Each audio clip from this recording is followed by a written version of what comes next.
ظاہر ہے یہ خبر بھی تو رکھتی ہوگی کہ کون اس کے خزانے کے آس پاس منڈلاتا ہے۔ اس دن سعدیہ میری آنکھوں کے سامنے ہی رہی۔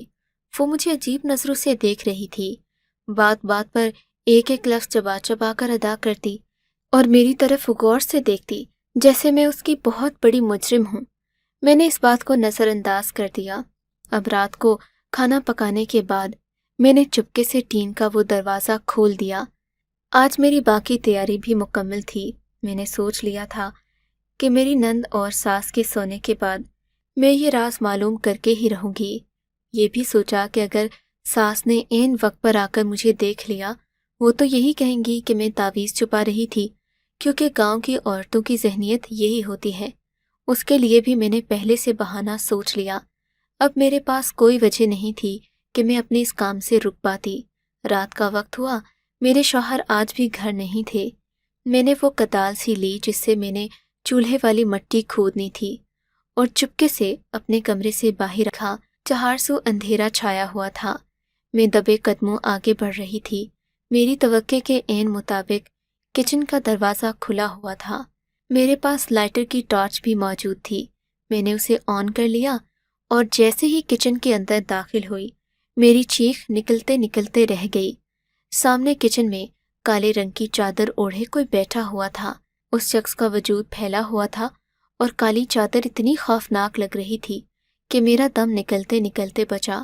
اس سے پہلے کہ میں واپس پلٹ کر بھاگتی، اس نے پیچھے پلٹ کر دیکھا تو میری جان میں جان آئی اور ساتھ ہی شرمندگی بھی ہوئی۔ وہ کوئی اور نہیں، میری اپنی ہی نند سعدیہ تھی۔ اس کے چہرے پر غصہ بھی تھا اور طنز بھری مسکراہٹ بھی۔ تمہاری نیت میں اچھی طرح جانتی ہوں۔ پہلے بھی تم اس جگہ کے چکر لگاتی رہی۔ تمہاری آنکھوں میں صاف لالچ نظر آ رہی تھی۔ میں جان گئی تھی کہ تم کیا کرو گی، اسی لیے اسی دن کے لیے میں اصرا دیتی ہوں۔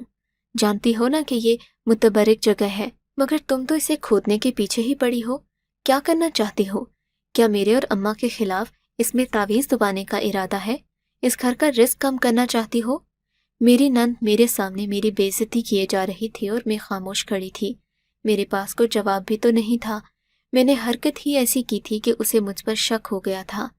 اب سوائے اس کی باتیں اور کوسنے سننے کے میرے پاس اور کوئی چارہ نہیں بچا تھا۔ میں سر جھکائے کھڑی رہی۔ خبردار، اگر آئندہ تم نے یہاں آنے کی کوشش بھی کی، میں تمہاری زبان کھینچ لوں گی اور ہاتھ کاٹ دوں گی۔ یہاں سے جاؤ اور دوبارہ مت آنا۔ میری نند نے مجھے اس قدر سخت الفاظ میں تنبیہ کی کہ میں مجبوراً وہاں سے لوٹ آئی۔ اب میرے پاس کوئی چارہ نہیں تھا سوائے اس کے کہ اس بات کو یہیں بھول جاؤں، کیونکہ نند کے سامنے ہوتے ہوئے میں اس جگہ کو کھودنا تو دور، آس پاس جانے کے بارے میں بھی نہیں سوچ سکتی تھی۔ اس دن کے بعد سے میری نند کا رویہ میرے ساتھ بدل گیا۔ وہ جو میرے ساتھ ہر وقت ہنستی بولتی رہتی تھی، اب بالکل خاموش ہو گئی۔ مگر میں جانتی تھی کہ اس خاموشی کے پیچھے کوئی گہرا طوفان چھپا ہے۔ میں نے اپنی بہن شاہینہ کو بلا لیا، اسے سارا معاملہ بتا کر کہا کہ اب مجھے کیا کرنا چاہیے۔ میری بات سن کر اس نے سر پکڑ لیا۔ تو بھی کتنی پاگل ہے، تو نے یہ بھی نہیں سوچا کہ تیری نند کی نظریں اس جگہ پر پہلے ہی ہوں گی؟ ارے میں تو تجھے خبردار کر کے گئی تھی کہ تمہاری نند کا کوئی چکر چل رہا ہے، مگر تم ہی نے یقین نہیں کیا۔ اب اگر کچھ کرنا ہی تھا تو مجھ سے ہی پوچھ لیتی۔ باجی کی بات سن کر مجھے احساس ہوا کہ میں نے جو چالاکی دکھانے کی کوشش کی ہے اس کا کوئی فائدہ نہیں ہوا۔ اب میں نے باجی کے مشورے کے مطابق اس بات کو واقعی بھول جانے کا سوچ لیا، کیونکہ میری نند ہوشیاری سے چل رہی تھی اور پھر اس کے ہی گھر میں اس کی جگہ پر ڈاکہ مارنا میرے لیے ممکن نہیں تھا۔ مگر میری ان باتوں کا کوئی فائدہ نہیں ہوا۔ ایک دن رات کے وقت میں اپنے کمرے میں سو رہی تھی۔ اس دن ناصر نے گھر واپس آنا تھا، تب گھر کی بجلی خراب ہو گئی۔ بجلی خراب ہونے کی دیر تھی کہ کسی کے بھاری قدموں کی آواز میرے کمرے کی طرف آتی سنائی دی۔ میں ڈر کے مارے اٹھ بیٹھی۔ انتظار تو ناصر کا تھا، مگر یہ کسی اور کے قدموں کی آواز تھی۔ ناصر کو تو میں لاکھوں میں پہچان سکتی تھی۔ یہ آواز سن کر میں ڈر گئی۔ اس سے پہلے کہ اٹھ کر یہاں سے بھاگتی، مجھے بیرونی دروازے سے ایک شخص اندر داخل ہوتا دکھائی دیا۔ دروازے میں کھڑے ہونے کی وجہ سے اس شخص کا وجود اچھے سے نظر آ رہا تھا۔ وہ ہٹا کٹا لہیم شہیم آدمی تھا۔ میں اپنے بیڈ پر دراز تھی، اس سے پہلے کہ وہ آگے بڑھتا میں آرام سے بیڈ کے نیچے گھس گئی۔ یہاں پر مجھے ڈر تو بہت لگ رہا تھا۔ کاکروچ، چھپکلی، طرح طرح کے کیڑے، ان کچے اپنی عزت بچانے کی خاطر میں کوئی بھی زخم کھانے کو تیار تھی۔ اسی وقت بجلی دوبارہ سے آن ہوئی اور میرے کمرے میں روشنی پھیل گئی۔ تب باہر ایک شور سا بلند ہوا اور وہ شخص میرے کمرے سے واپس بھاگا۔ میں بھی پھولی سانسوں کے ساتھ بیڈ کے نیچے سے نکلی اور اپنے کمرے سے باہر آ گئی۔ دیکھا تو ناصر بھی آ گئے تھے۔ انہوں نے ایک شخص کو جو میرے کمرے سے بھاگتے دیکھا تو آگ بگولا ہو گئے۔ انہیں مجھ پر شک ہونے لگا۔ اسی وقت میری نند آ گئی۔ بھائی جان، یہ چور پہلے میرے کمرے میں آیا تھا، میں نے اس کے سر پر چیز مار کر بھگا دیا تو بھابھی کے کمرے میں گھس گیا۔ یقیناً وہ زیورات چوری کرنے آیا ہوگا۔ وہ دیکھیں، بھابھی کے کمرے کی ساری الماریاں بھی کھلی پڑی ہیں۔ یہ دیکھ کر میں حیران رہ گئی کہ میرے کمرے کی زیورات والی الماریاں واقعی کھلی ہوئی تھیں۔ میرے شوہر کا غصہ یکدم ہمدردی میں بدل گیا۔ اچھا، تم لوگ فکر نہیں کرو، میں اس بے غیرت انسان کو خود دیکھ لوں گا۔ وہ غصے میں بڑبڑاتے ہوئے گھر سے باہر نکل گئے۔ تب میری نند کے چہرے پر شیطانی مسکراہٹ پھیل گئی۔ شوہر کے جانے کے بعد وہ میرے قریب آئی اور بولی، دیکھ لیا میں نے کیسے تمہیں زندگی اور موت کی کشمکش سے بچایا۔ اگر ابھی میں اپنی گواہی کے بجائے تم پر الزام لگا دیتی تو تم کہیں کی نہ رہتی۔ جانتی ہو نا، میں چاہوں تو کچھ بھی کر سکتی ہوں، اس نے مغرور سے لہجے میں کہا، مگر میں نے سوچا کہ میں تمہیں بچا لوں۔ اب تم اس گھر سے کہاں جاؤ گے بالآخر؟ لیکن ایک بات کان کھول کر سن لو، اگر تم نے میرے معاملات میں آنے کی کوشش کی تو مجھ سے برا کوئی نہیں ہوگا۔ میں تمہیں اس گھر سے ہی نہیں نکلواؤں گی، تمہارے ساتھ ایسا سلوک کروں گی کہ تم کسی کو منہ دکھانے کے قابل نہیں رہو گی۔ نند کی باتیں سن کر میں اندر تک لرز گئی۔ سعدیہ باجی، میں نے تو اب آپ کے معاملات میں پڑنا بھی چھوڑ دیا ہے۔ اس دن کے بعد سے میں چولہے والی جگہ پر نہیں گئی۔ میں نے ان سے ہاتھ جوڑ کر معافی مانگی۔ خدا کے لیے کوئی ایسی بات مت کیجیے گا کہ میرے شوہر کا مجھ پر یقین نہ رہے۔ میں روتی ہوئی اپنے کمرے میں آ گئی۔ تھوڑی دیر بعد ناصر آئے تو مجھے تسلی دینے لگے۔ میں نے بھی انہیں بتایا کہ میں بہت ڈر گئی تھی۔ اس چور کے آنے کی وجہ سے میں نے خود کو بیڈ کے نیچے چھپا لیا تھا۔ ڈر تھا کہ کہیں کچھ کاٹ نہ لے۔ انہوں نے میری بڑی حوصلہ افزائی کی کہ ہم نے بہادری سے اس چور کے آنے کا مقابلہ کیا، حالانکہ ایسی کوئی بات تھی نہیں۔ میں اس بات سے مطمئن ہو گئی تھی کہ اب میری نند میرے ساتھ ایسا کچھ نہ کرے گی، کیونکہ میں نے بھی اس کی باتوں میں دخل دینا چھوڑ دیا تھا۔ مگر ایک دن ایک ایسا واقعہ ہوا جس نے ساری بازی پلٹ کر رکھ دی۔ ہوا یوں کہ دروازے پر دستک ہوئی۔ اس وقت میری نند اپنے کسی کام سے اپنے کمرے میں بیٹھی تھی۔ دروازہ میں نے کھول دیا۔ سامنے ڈاکیا کھڑا تھا۔ اس نے سعدیہ کے نام پر ایک چٹھی دی اور چلا گیا۔ سعدیہ کو اس بات کی خبر فوراً ہو گئی۔ وہ بھاگتی ہوئی باہر آئی، لیکن عین اسی وقت سعدیہ کا دوسرا بھائی گھر کے اندر آ گیا۔ اب سعدیہ اس کے سامنے تو مجھ سے چٹھی مانگنے سے رہی۔ میں نے بھی چالاکی دکھائی اور فوراً اپنے کمرے میں چلی گئی۔ چٹھی میرے پاس ہی تھی۔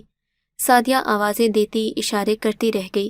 میں نے ایک نہ سنی۔ مجھے پکا یقین تھا کہ میرے ہاتھ میری نند کی کوئی کمزوری لگ چکی ہے۔ میں نے وہ خط جا کر اپنے کمرے میں پڑھنا شروع کیا۔ اسے دیکھ کر تو میرے ہوش و حواس اڑ گئے۔ میری نند نے جو منصوبہ بنایا تھا وہ تو کسی چور اور ڈاکو سے بھی زیادہ منظم تھا۔ خط میں لکھا تھا، جانے عزیز، تم مایوس مت ہو جانا۔ میں جانتا ہوں تم نے میرے لیے کیا کیا قربانیاں دی ہیں، مگر میں جلد تمہیں لینے آؤں گا۔ 2 دن کے بعد میرے ماں باپ آئیں گے۔ تم وہ ساری چیزیں تیار رکھنا۔ اگر تمہارے بھائیوں نے رشتہ نہیں دیا تو پھر اسی رات ہم سب کچھ باندھ کر اس شہر سے بہت دور چلے جائیں گے اور دوبارہ پلٹ کر کبھی نہیں آئیں گے۔ میں نے جب یہ پڑھا تو جان گئی کہ آخر سے وہ مجھ سے چھپا رہی تھی۔ سعدیہ کے سامنے بھی یہ خط رکھ دیا۔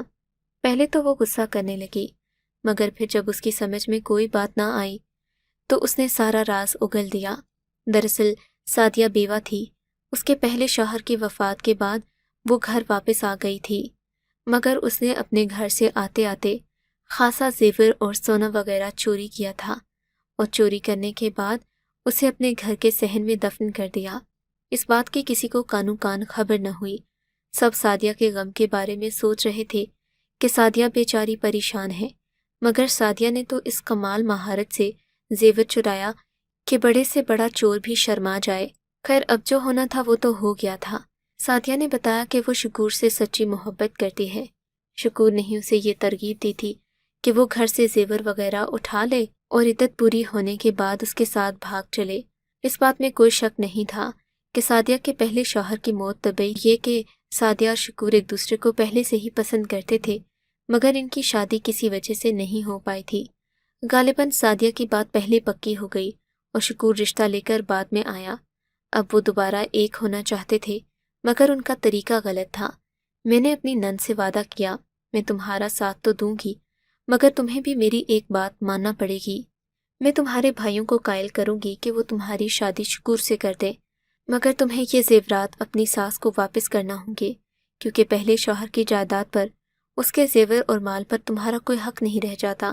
اگر تم زندگی سہل طریقے سے گزارنا چاہتی ہو تو شکور سے کہو نا، وہ تمہارے لیے محنت کرے، تم کیوں اس کے لیے قربانی کا بکرا بن رہی ہو؟ میرے سمجھانے پر میری نند مان گئی، حالانکہ یہ ایک ناممکن سی بات تھی۔ خیر پھر سعدیہ نے میرے ساتھ وہ زیور اپنی ساس تک پہنچا دیا۔ میں اس کے ساتھ ہی گئی تھی۔ اس کی ساس نے ہمارا بہت شکریہ ادا کیا۔ سعدیہ نے کہا کہ یہ غلطی سے اس کے سوٹ کیس میں آ گیا تھا۔ اس کی ساس ابھی تک اپنے بیٹے کے غم میں تھی۔ زیورات ملے تو اس کو کچھ سہارا ہوا کہ گھر کا خرچہ چلا لے گی اور مکان بیچنے کی نوبت نہیں آئے گی۔ واپس گھر آ کر میں نے سعدیہ کو گلے لگا لیا، اسے اپنے زیور سامنے رکھ دیے، کہا کہ تم ان میں سے جتنا چاہو لے جاؤ۔ میرے حسن سلوک پر سعدیہ کی آنکھوں میں بھی آنسو آ گئے۔ وہ مجھے غلط سمجھ رہی تھی، میں تو اس کے بھلے کے لیے ہی سب کر رہی تھی۔ خیر پھر سعدیہ کا رشتہ شکور لوگ لے کر آ گئے۔